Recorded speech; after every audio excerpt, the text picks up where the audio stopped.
Magandang umaga mga kamader. So for today's vlog, meron lang tayong pupuntahan, iikutan. Ito ay talagang nakita ko to nung nakaraan mga kamader. Kaso lang hindi ko lang siya natigilan gawa ng baka malito ako sa trabaho. Iikutan lang natin mga kamader yung tao. Tatanungin natin yung kalagayan niya. Nabanggit ko na rin kay Tita Mother and Uning yung tungkol dito at sabi niya puntahan ko daw. So hopefully nandun siya sana sa daan mga kamader. Bigyan natin ng konting tulong kung mamarapatin niya. So aside dito mga kamader, meron din tayong naka-schedule na tutulungan baka this weekend mga kamader. Schedule natin puntahan natin gawa ng kailangan natin ipaalam yung gagawin nating tulong sa family, sa pamilya ng senior citizen. Kasi may mga may mga anak mga mother, siyempre may kanya-kanyang buhay na. So pinaalam muna natin kung pwede masama sa vlog yung gagawin natin tulong sa kanya. Let's go. Dito nga pala ako mga kamader sa Santa Cruz, Laguna. So, province to na Laguna mga kamader. Dito tayo nag-ikot-ikot at sa malalayo hopefully soon kapag lumaki ang channel ni kamader, syempre makapag-travel tayo sa iba't ibang parte ng Pilipinas. So dito lang sa Luzon para mas lumawak yung matutulungan natin. Sabi nga ni Tita Mother Uning, hindi man niya matulungan lahat, at least meron siyang matutulungan kahit paano sa ginagawa niyang kawang gawa. So kumbaga dito siya masaya mga kamader. Kaya sa mga viewers na dyan, keep on supporting si Mother Uning. Malapit na po siya ma-monetize. At the same time, i-share niyo po yung kanyang channel sa mga Facebook polls nyo para mas lumaganap yung kanyang channel. At sabi ko nga, representative lang po ako ni Kamader, at nandito ako sa Pilipinas. Isa ako sa mga naghahanap at meron akong katulong para maka-ispat tayo ng tutulungan na hindi po siya scripted mga kamader. Ayaw ni Tito Mother Uning na scripted. So hindi ko po kilala yung mga tao na tinutulungan sa ating vlog na ginagawa sa channel ni Tito Mother Uning. So yun, lapit na po ma-monetize at lahat ng ng revenue na makukuha ni Mother and Uning dito, lumaki man to, puro po sa charity hanggat buhay po siya mga kamader. Kaya pagdasal nyo si Tita Mother Uning na bigyan ng kalakasan at mahabang buhay para mas marami pa siyang matulungan. Inulit ko, kawang gawa to dito sa masaya. At the same time talagang yung pagtulong nasa puso na po ni Tita Mother Uning. Kaya yun, pag-pray po natin na lalo pang maging healthy at umaba ang buhay ni Tita Mother Uning. So yun, dito tayo ikot mga mother. One way dito meron festival ito yung ginagamit ko mga kamader, yung e-bike ko para tayo, mag-ikot-ikot tayo dito sa bayan, sa labas ng bayan, para makahanap tayo ng susunod na tutulungan. So yan. At pag na-monetize nga pala ito mga kamader, huwag kayong mag-skip ads para yun nga, kung kumita man itong channel, ang magbebenepisyo po yung mga tao dito sa lugar na dito nikutan ko, at the same time sa mga viewers. So kumbaga darating ang time mga kamader na yun nga, magbibigay tayo ng pakonsuelo dito sa sa channel ni Mother Uning. Lahat ng ng kayang ibigay na pagkakawang gawa ni Tita Mother Uning gagawin niyo po. So sa abot ng kanyang makakaya. Yun mga kamader, let's continue. Palabas na ako ng bayan ng Santa Cruz at papunta tayo. On the pauwi tayo sa trabaho. Pero later on mga kamader, mag-ano ako, mag-focus ako sa vlog. So, dito tayo i-workout natin tong ano, channel niya ni Tito Mother Renuding. At the same time yung channel ko rin. Yun nga. Kaya binanggit ko na sa inyo mga kamader, ako po ang representative Tito Mother Renuding sa pagtulong dito sa kapwa natin. So tayo naghahanap ng matutulungan. At sinasabi or dinudulog ko kayo kay Tito Mother Renuding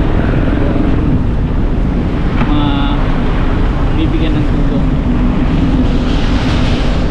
At tungkol nga pala doon mga kamader sa ano, sa babae project ni Tito Mother Renuding soon.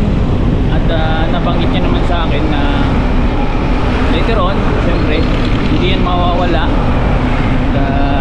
Yun nga, siyempre yung mapagbibigyan ng gano'n isa taong ano, karapat dapat at talagang kailangan mga kamader ng bahay talaga.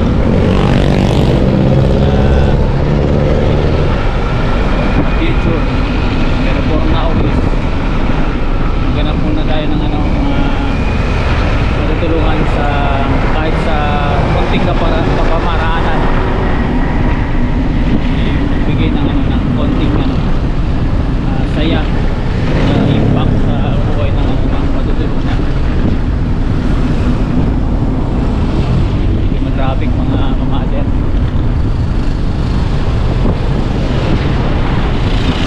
Sana madaanan natin si ano, si Kuya.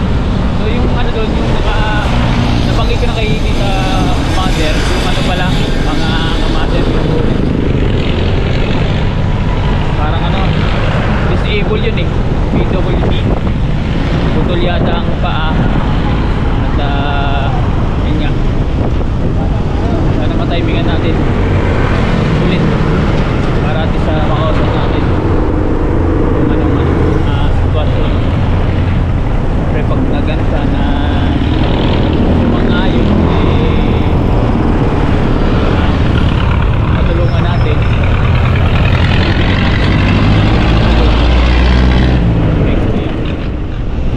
yun mga mother. Dito ko ano, nakita sa Kuya dyan sa may unahan. Silipin natin kung doon pa rin siya naka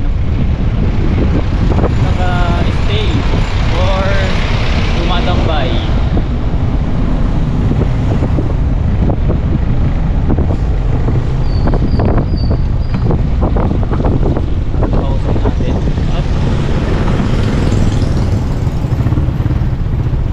Pasok ng mga sasakyan. Nasa university tayo ng ano, LSPU.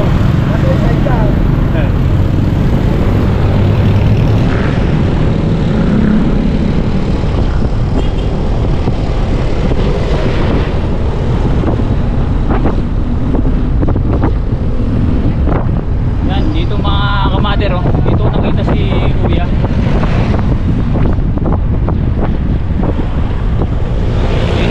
Dito nakita. Tabi dyan sa may ano, sa may tabi. Saan dyan eh? Saan kaya nakaano yun? Matambay. Dito lang daw yun na ano eh, ikot-ikot eh. Sana maano natin, makita natin. At sinabihan ko na rin si Tito Fox na baka sakali makita niya. Yun nga, makausap natin. Wala dito mga kamader. Sana matimingan natin sa weekend siguro. Pero pag ano mga kamader, pag once na nakapokus tayo dito sa vlog eh, maano natin yan ng ano, na magbibigyan natin ng oras o panahon.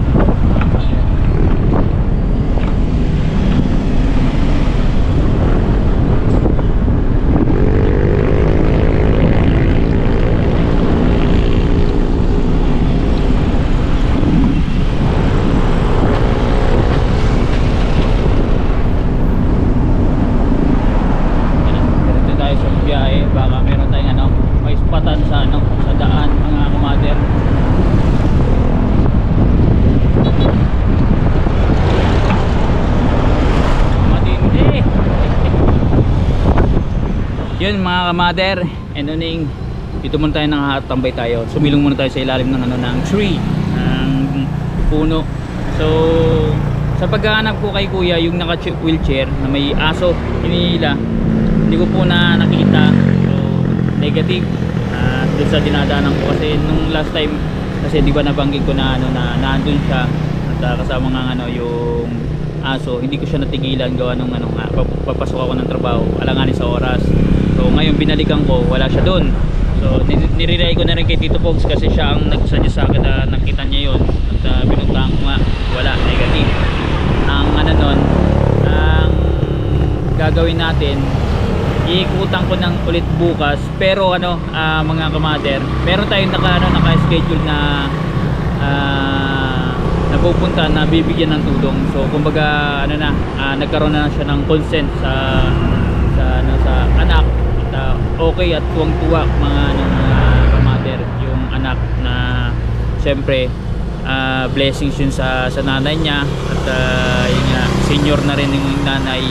Siyempre ano, nanay naman kasi mga kamader, sa totoo lang, kahit si Tita Mother Uning, pag once kasi pumasok na ng mga anak sa pagpapamilya, talaga yung ano, yung parang obligasyon na matulungan yung ano, yung magulang kahit papaano, hindi nila ano, talagang ano, pinipersa na kailangan may ano sila, may bigay sa magulang. Hindi po talaga gawain ng isang magulang, lalo na nanay, na obligay ng mga anak na magbigay. So kung may bibigay sa kanya,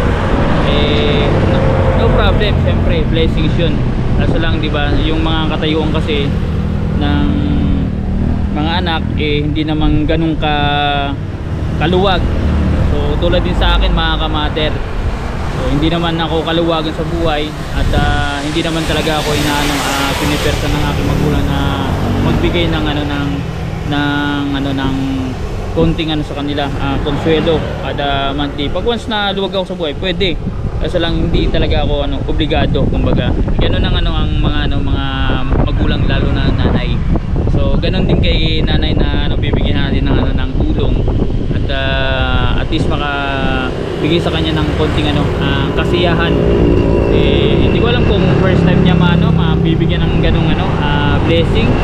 So titingnan po natin mga kamaden, at pupunta natin bukas. Abangan niyo po ang ating vlog.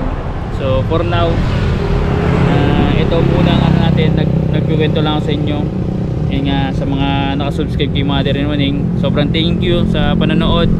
Hopefully yun na ako mamay, I am praying na mas mas tumago yung channel ni Mother and Uning, kasi nakita ko kasi yung yung parang gusto niya mangyari habang dito pa siya sa mundo. Gusto niya na talagang tumulong hanggat kaya niya. Ganun lang po niya, yung parang ini-aim objective. Kumbaga kasi pag wala tayo, pag once na alam mo yan, nawala na tayo dito, so hindi na natin magagawa mga bagay na mga ganito. So hanggat maaari, makatulong tayo sa kapwa. So, gawin natin sa kapamaraanan na kaya natin. So financial man yan or serbisyo, yun po, yun ang gusto mangyari ni Mother Uning. So kumbaga ako, instrumento lang talaga ako na nagpapasalamat ako kay Tita Mother Uning sa tiwala na binibigay sa akin, syempre na maging kumbaga representative niya dito sa Pilipinas para maghanap ng matutulungan na mga kababayan natin. So yun, kumbaga ako isa ako sa natutuwa kasi mga kamader, isa rin to sa mga pangarap ko na makatulong pag once na naka-LL tayo sa buhay, kahit pa paano makasundo tayo ng tulong sa kapwa. Kasi masarap sa pakiramdam, masarap sa puso, napakasaya kumbaga nakapagbigay ka ng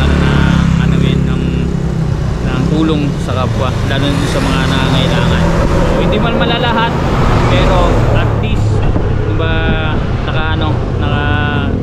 nakatulong ka kahit pa paano sa komunidad So nabawasan ba, hindi man siya pang long term, at least yung ano, yung during that span ng pagtulong mabigyan mo lang sila ng ano, ng konting kasiyahan ba, at hopefully magtuloy-tuloy din ang blessing sa kanila along the way, pati na rin kay Mother Yuning. So yan, at sa atin na rin. So ano yan mga mother, abangan nyo po bukas or sa sunod na araw yung ano, bagong vlog natin sa pagtulong.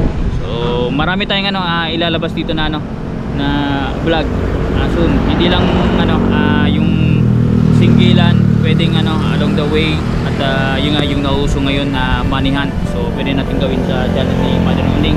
Kaya abangan nyo po mga ka-mother yung ano natin, ipapalabas natin sa channel niya. So ano yan, sobrang thank you sa lahat ng mga sumusuporta mga mother, and see you sa next vlog natin.